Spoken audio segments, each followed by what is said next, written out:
Bismillahirrahmanirrahim. Assalamualaikum warahmatullahi wabarakatuh.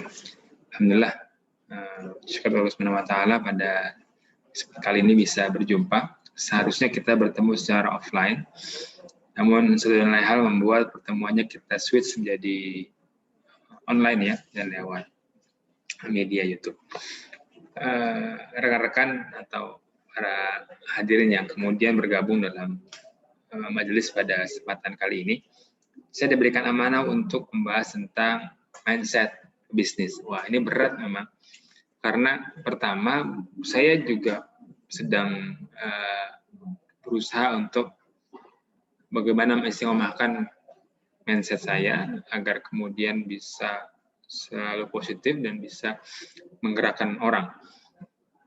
Dan menariknya, ketika saya banyak baca buku ya, terutama tentang buku-buku yang berhubungan dengan pembentukan karakter, nah, mindset ini menjadi aspek yang sangat penting. Aspeknya, kalau dalam bahasa sederhananya kan konteksnya niat atau ya mungkin beda juga kali ya, tapi buat gampangnya kira-kira begitulah. Kalau misalkan saya bilang, apa yang ada dalam bayangan sahabat-sahabat semua kalau saya menyampaikan kata jihad? Nah, saya tebak nih, paling kebayang tiga besarnya adalah perang, gitu kan. Jihad, kemudian pertempuran, kemudian ya mungkin bawa senjata gitu kan, membunuh dan dibunuh dan segala macam. Nah, itu berangkat dari bagaimana seseorang punya latar belakang terkait dengan kata yang disampaikan. Ya, kata yang disampaikan masalah jihad. Kemudian saya balik tentang gimana kalau katanya adalah kata gajah. Apa dalam bayangan sahabat-sahabat tentang gajah? Oke, besar, kemudian berat, belalai, kupingnya gede, nggak punya lebar maksudnya. Nah, ya, dan itu diambil dari pengalaman kita berinteraksi dengan tadi ya perihal jihad atau perihal gajah. Nah, tapi kebayang nggak kalau ternyata saya memahami jihad itu sebagai sebuah kesungguhan. Ya. Maka bersungguh-sungguhlah, kan terjemahannya begitu dalam Quran tuh. Ya, aku jadi saya jadi tausiah ya. Maka bersungguh-sungguhlah dalam kegiatan Anda, itu disebut wajahadu gitu kan. Wajihadu. Nah, ini ada yang membentuk satu definisi yang lebih hebat dari ilmu yang kita miliki, ada namanya mindset atau pola pikir gitu ya. Pola pikir ini ternyata dibentuk juga dari pengalaman dan bagaimana sahabat-sahabat semua kemudian melewati hidup ini sampai hari ini. Nah, itu berpengaruh terhadap mindset yang sahabat-sahabat semua kemudian bawa di hari ini. Ini sebelum saya ngomong tentang mindset berbisnis. Nah, kita ngomong dulu tentang masalah mindset. Karena nanti kalau sudah mindsetnya rapi, maka dicaturin kemana saja dia bisa rapi ya. Dia bisa berdampak gitu. Nah, yang itu dulu tuh. Maka dalam aspek sederhananya, dalam Islam kemudian mengenal dengan masalah niat. Kok jauh banget ya antara mindset dan niat? Ya, iya nyari hubungannya gimana ya? Jadi gini, ketika seorang kemudian punya mindset hanya untuk tujuan tertentu saja, maka ya itu tuh niatnya gitu. Tadi kita ngomong, apa mindset belajar? Oh, kan ini kalau misalkan kita ngomong masa belajar, apa itu? Buka buku, kemudian duduk, kemudian apa lagi? Dengerin guru gitu kan. Nah, ini mindset dan akhirnya itu berbanding juga dengan niatnya. Nah, tapi ternyata belajar spektrumnya besar sekali. Lihat YouTube bisa belajar, lihat Instagram bisa belajar, lihat Twitter bisa belajar. Saya kalau baca berita itu akhirnya seringnya di Twitter. Lihat trending topik yang nasional itu di Twitter. Nah, kalau mau melihat tips bagaimana cara efektif bisa berlari gitu, saya lihatnya di YouTube. Ya, kemudian bagaimana saya juga suka memperhatikan mix master art ya, saya juga lihat di YouTube. Nah, kalau di Instagram saya lihat apa? Di Instagram saya bisa melihat tentang tips-tips singkat ya dari para coach bisnis, misalkan Mas Jody, kemudian Mas Rex ya, atau Pak Tung ya, Pak Tung Isem. Nah, jadi itu akhirnya spektrum belajar itu jadi besar, dan akhirnya mindset itu juga akhirnya bisa terayunkan dengan yang namanya niat. Niat kita lihat Instagram apa, niat kita lihat Facebook apa, dan memang tidak bisa muncul secara mendadak. Nah, jadi sahabat-sahabat Sipul yang Allah muliakan, bicara tentang mindset pebisnis, maka yang lebih dahulu kemudian kita coba rapihkan adalah bagaimana kita punya pola pikir itu kemudian baik. Lalu apa yang biasanya menghancurkan mindset kita untuk menjadi baik? Yang pertama adalah kita sering, saya merefer dari buku guru saya ya, bukunya Patung ya. Jadi yang membuat mindset kita itu berantakan biasanya atau negatif, yang pertama adalah kadang kita sering menyalahkan orang, ya, blame, menyalahkan orang. Ya, tentang ketika kita dihadapkan dengan kejadian-kejadian yang tidak enak. Nah, ini juga bicara mindset. Kalau ngomongin yang enak doang sih, ya insya Allah deh gampang. Namun dalam aktivitas kita banyak sekali hal-hal yang kemudian dia jadi di luar dari jangkauan kita, dan itu tergantung bagaimana mindsetnya. Dalam bisnis ya, itu kita ketemu dengan barang yang laku dan dengan barang yang tidak laku. Nah, kalau barangnya yang laku ya mungkin nggak terlalu khawatir. Nah, kalau barang nggak laku gimana? Nah, apa mindset yang dipakai ketika kemudian barang kita nggak laku?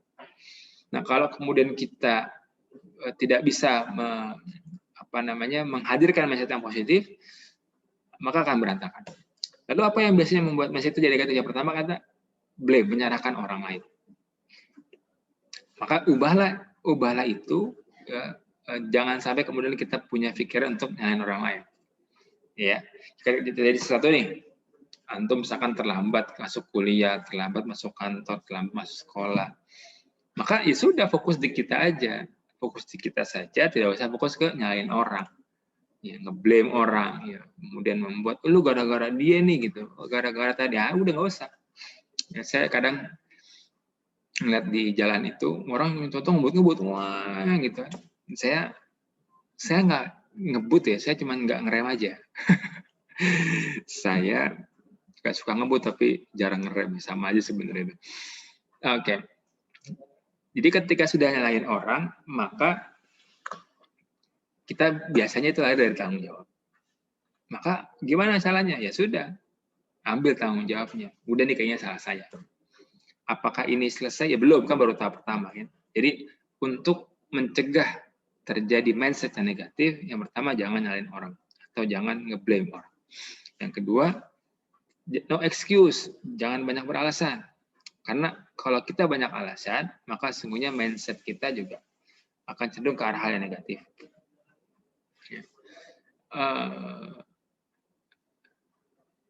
Ya, kalau hidup saya begini sekali, kok kemudian saya nggak bisa maju, kok kemudian saya nggak sukses, ya itu karena banyak nyari alasan, akhirnya munculnya mindsetnya negatif. Wah, saya sudah sering bisnis tapi nggak jalan. Maka Pak Tung ngasih tips no excuse. Ya. Jangan alasan. Lalu apa? Ya, take action. Banyaklah kemudian mengambil tindakan. Yang ketiga ada justify. Apa itu? Pembenaran. Jadi kita melabelisasi diri kita, menjustify diri kita bahwa kayaknya emang kita nggak bisa, kita nggak mampu. Jangan. Jadi pertama jangan orang, yang kedua jangan nyari alasan, yang ketiga jangan melabeli, jangan menjustify. Ya, kita kondisi sekarang nih, oh emang saya gagal. Ya di situnya boleh ngaku kegagalan, tapi kemudian jangan sampai membuat kita jadi drop. Ya. Ya, jadi kalau ada sampai muncul label, wah saya mah nggak bakalan berhasil nih, emang saya mah nggak cocok di sini, itu nggak bisa. Itu bicara mencegah mindset yang negatif untuk muncul dalam tubuh kita atau dalam pikiran kita. Kenapa sih kok kita fokus ke pikiran? Ya karena kalau kita bisa menguasai pikiran kita, ya menurut coach menurut coach Mardi Gubovic ya, 50% peperangan itu bisa kita menangkan dari mindset. Jadi kalau mindset kita sudah menang, maka 50% pemenangan nyata itu sudah kita bisa menangkan. Maka yang terberat itu adalah ya bagaimana membuat mindset kita positif. Mindset kita baik dan mindset kita benar. Nah, kalau itu sudah kemudian kita bisa lakukan, maka peperangan tinggal 50% lagi kita ikhtiarkan. Dan menarik nih, dan ternyata mindset itu dipotret dari yang namanya, kalau menurut Pak Mardigo atau Coach Mardigo, adalah dengan konsep diri. Bagaimana seorang itu bisa muncul dengan konsep diri yang baik. Ini masih membahas tentang mindset. Belum ke konteks bisnis ya, dalam konteks bisnis. Nah, dan self concept atau konsep diri yang kemudian dibutuhkan bagi seorang itu, sederhananya tadi di awal sudah saya tentukan, ketika kita bertentang gajah itu apa, kemudian jihad itu apa, atau belajar itu apa, ya. Maka yang keluar itu adalah cerminan dari self konsepnya. Kaya itu apa, bisnis itu apa. Nah ini kalau kemudian self konsepnya benar, maka diturun tuh menjadi self image. Nah, gambaran caranya self image itu adalah cermin diri, inner mirror. Bagaimana kita pengen dipotret, nah itu keluar tuh dari self concept, self image. Ya, diri kita punya konsep, diturun menjadi gambarannya gimana sih gitu. Maka kalau saya berbayangkan, saya kemudian membayangkan diri saya sebagai seorang dirut perusahaan, maka konsep dirinya harus muncul gitu. Kan ya kalau sahabat-sahabat yang saya berpakaian seperti ini kan, pakai kemeja, pakai name tag, ini udah kebayang tuh. Oh, berarti Pak Rizky masih worker. Ya memang I am worker gitu. I am a Darul Quran worker. I am employee at Darul Quran. Nah, tapi kemudian punya gambaran citranya kan.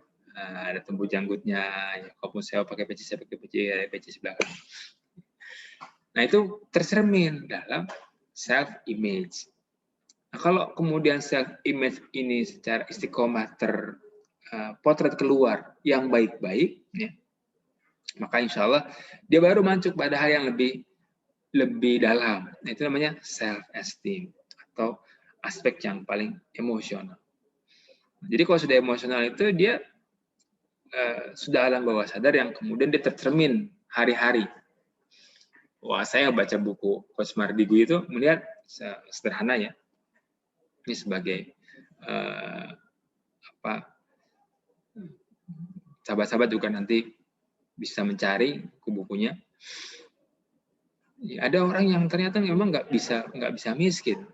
Ya, nggak bisa miskin bukan karena dia banyak harta, enggak, tapi memang dari dia punya self concept, self esteem, kemudian self image itu bagus, dan akhirnya dia melakukan semuanya dengan tertib gitu. Bukan berarti orang-orang yang dia punya self concept itu selesai di situ, enggak. Ini baru tahap pertama. Baru tahap pertama bagaimana kita bisa menangkan peperangan dalam konteks pikiran. Mindset, karena banyak loh. Kalau kemarin kami ngobras ya di podcastnya Simpol itu tentang telur dulu apa ayam dulu sih, atau modal dulu apa jalan dulu gitu kan. Nah ini mirip nih, banyak orang yang kemudian punya duit tapi nggak berani bisnis. Ya, banyak orang yang kemudian mau bisnis tapi kemudian banyak alasan gitu. Ya itu berawal dari mindsetnya. Maka kalau kita sudah bisa menang di mindset, kesananya insya Allah selesai. Type ya, jadi itu sekilas tentang mindset. Kalaupun misalnya akan coba diulas kembali bagaimana mindset ini bisa berdampak terhadap pribadi kita. Nah, ini akan dikupas pada pertemuan berikutnya. Sekarang kita masuk kepada yang kedua tentang mindset pebisnis. Nah, sahabat-sahabat simpul, ya, perlu diketahui bahwa Rasulullah itu pebisnis. Tapi jangan diputus nih, Rasulullah pebisnis dan juga dai dan juga nabi. Nah, karena kita fokus kepada penguatan bisnisnya, karena sebagian sahabat-sahabat ada yang punya mindset itu masih parsial. Ya, kalau saya pekerja saya nggak bisa bisnis. Kalau saya ulama saya nggak boleh bisnis. Kan ini bahaya. Ya itu karena mindsetnya begitu. Karena mindsetnya ulama itu hanya boleh dakwah saja. Yoi. Karena mindset pekerja itu hanya boleh kerja saja. Karena mindset pengusaha saja, karena mindset pengusaha itu maka dia nggak boleh ceramah. Ini kan mindset yang benar perlu diluruskan. Dan karena sifatnya nggak kelihatan, maka perbaikannya pun juga nggak kelihatan. Dan ini berlangsung lama. Berlangsung lama. Ya, bagaimana kemudian kita digempur dengan perang pemikiran yang akhirnya dikotomi kan, mana pelajaran umum, mana pelajaran agama. Seakan-akan pelajaran umum itu lebih dari pelajaran agama. Padahal di pelajaran agama kemudian banyak hal nilai pelajaran umum yang bisa kita elaborasi gitu ya. Dan kalau akhirnya kita melihat bagaimana kurikulum yang hari ini kita rasakan. Saya dulu mata pelajaran agama cuma 2 jam, 1 pekan. Ya, padahal matematik itu 4 jam. 1 pekan kan. Jomplang sekali. Ya, maka kita sudah mulai jauh tuh. Ya, sudah mulai jauh dari nilai-nilai keagamaan. Ini bicara lagi tentang masa terbentuk dari situ. Jadi kalau kita bicara mindset yang tadi kita diomongkan di awal, dengan hari sekarang kita dengan bisnis, maka ini ada 2 aktivitas bagaimana kita memperbaiki mindset, dan kita kemudian bisa punya aktivitas bisnis juga. Nah, tadi saya mulai dengan satu kalimat bahwa Rasulullah itu juga bisnis. Dari mana itu kesimpulan itu diperoleh? Ya, karena ketika beliau melamar Khadijah itu beliau melamar dengan unta-unta yang banyak itu. Tepatnya saya nggak hafal, pokoknya lebih dari 10 lah. Gitu. Nah, dan beliau juga pengusaha apa? Beliau menjual jasa pengembala kambing. Kan itu juga pengusaha. Ya. Jadi sekarang kan banyak sekali banyak jasa arsitektur, ya, jasa arsitek, jasa kontraktor, jasa privat, baik itu privat musik, privat matematik, bahasa Inggris, banyak. Itu juga bagian dari pengusaha, begitu, bisnis.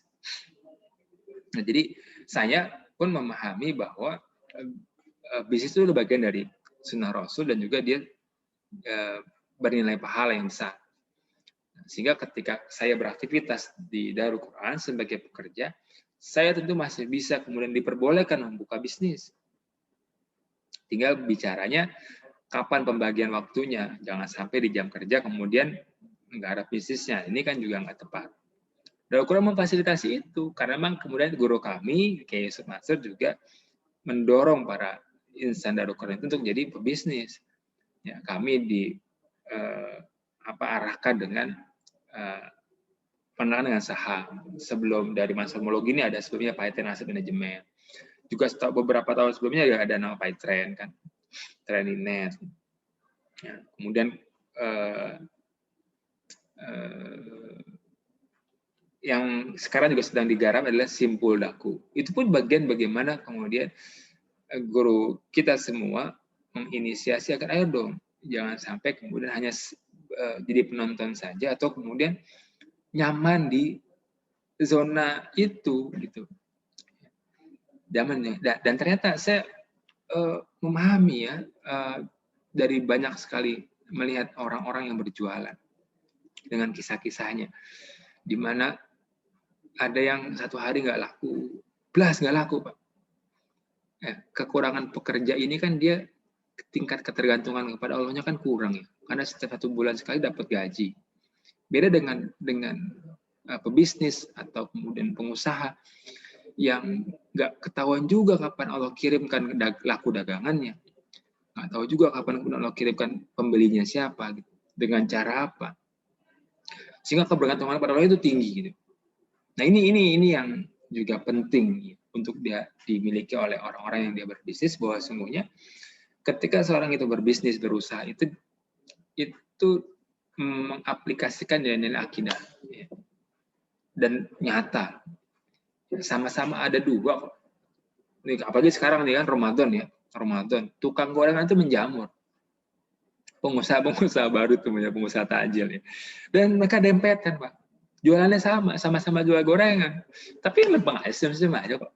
Tiap hari buka juga, nggak ada yang saya lihat gulung tikar penjual gorengan dadakan itu. Selama Ramadan mereka istiqomah. Nah, nanti yang berhasil itu, yang dia setelah Ramadan dia terus tuh jualan gorengan, jualan bala-bala ya, kemudian tahu crispy, tempe crispy. Lalu kenapa dia begitu lempeng ya, dia berbagi rezeki? Emang konsepnya disampaikan bahwa rezeki itu sudah Allah yang ngatur, gak bakal ketuker. Itu, Pak. Jadi ini kan aplikasi dari pemahaman akidah ya. Kalau rezeki sudah ada yang ngatur, kenapa kita harus ngiri orang laku, kita nggak laku? Emang lagi diuji kita dengan ketidaklakuan dagangan kita pada hari itu. Ya, nah ini benar. Dan kalau kemudian kita bisa membangun mindset pebisnis yang seperti Rasulullah contohkan. Rasulullah contohnya kayak gimana sih? Nah, yang terkenal adalah Rasulullah ketika berdagang itu jujur. Ya, barang dibilang A ya A, dibilang bagus ya bagus, dibilang jelek ya jelek. Jeleknya mana dikasih tahu. Sebentar saya mungkin punya contoh ya. Inilah ya, ini pulpen. Kalau sekilas kemudian sahabat-sahabat semua pulpen ini stylus pen. Dan kemudian saya jual dengan harga di toko online ini mungkin di 400 ribuan lebih kurang. Dan saya nggak jelasin bahwa ini adalah sudah ada scratch-nya di sini, itu ada scratch-nya di pinggiran, dan baterainya juga sudah mulai mau habis. Harusnya kan angkanya bisa lebih rendah. Tapi kan ada yang nyari dan dia sepakat dengan angka segitu, saya kasih aja nih 100 ribu. Padahal sesungguhnya ini, kalau kita jelasin ya, tapi ini sudah ada goresan-goresannya nih Pak nih. Ini kemudian juga baterainya sudah mulai habis. Oh, itu saya tawar deh. Ya udah boleh berapa? 300 ribu ya. Awalnya 400 ribu, kemudian kita jelasin berkurang dari 300 ribu. Nah berkahnya di situ. Berbisnis itu juga transaksi keberkahan.